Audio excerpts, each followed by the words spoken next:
Rain poured over the city like a punishment from the heavens as Alina Saif ran barefoot through the dark streets, her silk dress torn, her hair escaping jeweled pins she had ripped out while fleeing the mansion.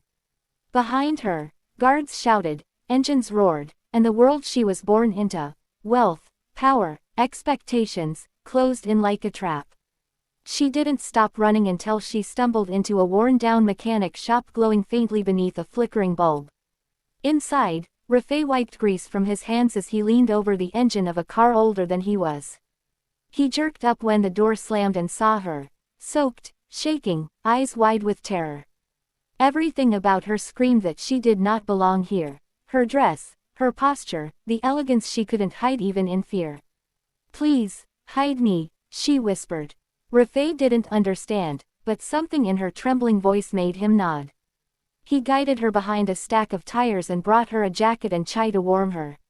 When she finally spoke, tears glimmered in her eyes. "They want to force me into an arranged marriage. A man I don't want. I ran away." He exhaled slowly, understanding more than he expected. Without knowing who she truly was or how dangerous this might become, Rafay made a decision that would change his life. "You're safe here. Stay as long as you need." She looked at him, not as a stranger, but as her only refuge. ACT 2. Morning arrived with tension instead of light.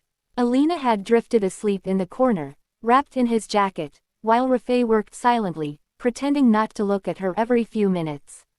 He had questions, but none of them mattered more than keeping her calm. When she awoke, she thanked him softly, embarrassed by how vulnerable she felt. In daylight, her presence was even more striking. She spoke gently but carried a sadness that belonged to someone far older. She told him pieces of her story, her father's empire, the pressure of expectations, the fiancé chosen not for love but business alliances.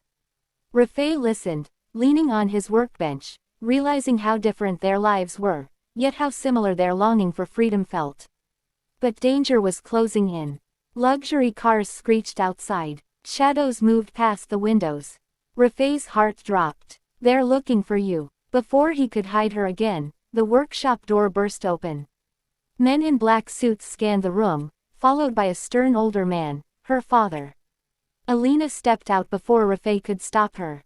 In that moment, her transformation stunned him. She stood tall, confident, no longer the trembling girl from last night. Her father's fury softened into desperation when he saw her. "Alina, come home." "I'm not marrying him," she said firmly. "Not now, not ever." A painful silence followed. Her father finally nodded, defeated but listening. "We will discuss it. On your terms." As they prepared to leave, Alina turned back to Rafay.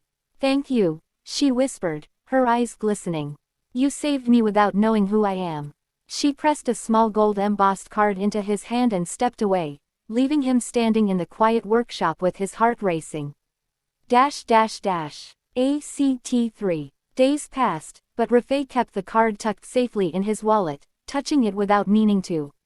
Life returned to its routine, the clang of tools, the smell of oil, but something inside him had changed. Every time he looked at the door, he half expected her to walk back in. He wondered if she'd forgotten him the moment she returned to her billionaire world. She hadn't. One evening, a black car stopped outside the shop. Rafay's breath caught as Alina stepped out, dressed simply but glowing with a freedom she didn't have before. "I made my decision," she said, smiling faintly. "No arranged marriage. No cage." He blinked, unsure if he was dreaming. "That's good. Really good. I came to thank you properly," she said, walking closer. "You didn't know my name, my status, my wealth, and yet you protected me. No one in my world does anything without calculating benefit." She looked into his eyes with a softness that made his chest tighten. "But you looked at me. You helped me. You believed me." Rafay cleared his throat, flustered. "Anyone would've." "No," she interrupted gently.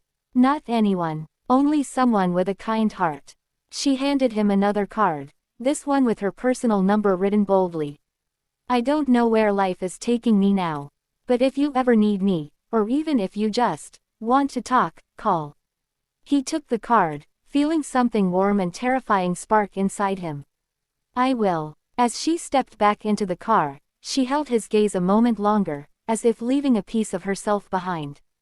The car drove away, but the moment stayed, heavy with promise, hope, and the possibility that two people from opposite worlds had just taken the first step toward a story neither of them could have predicted.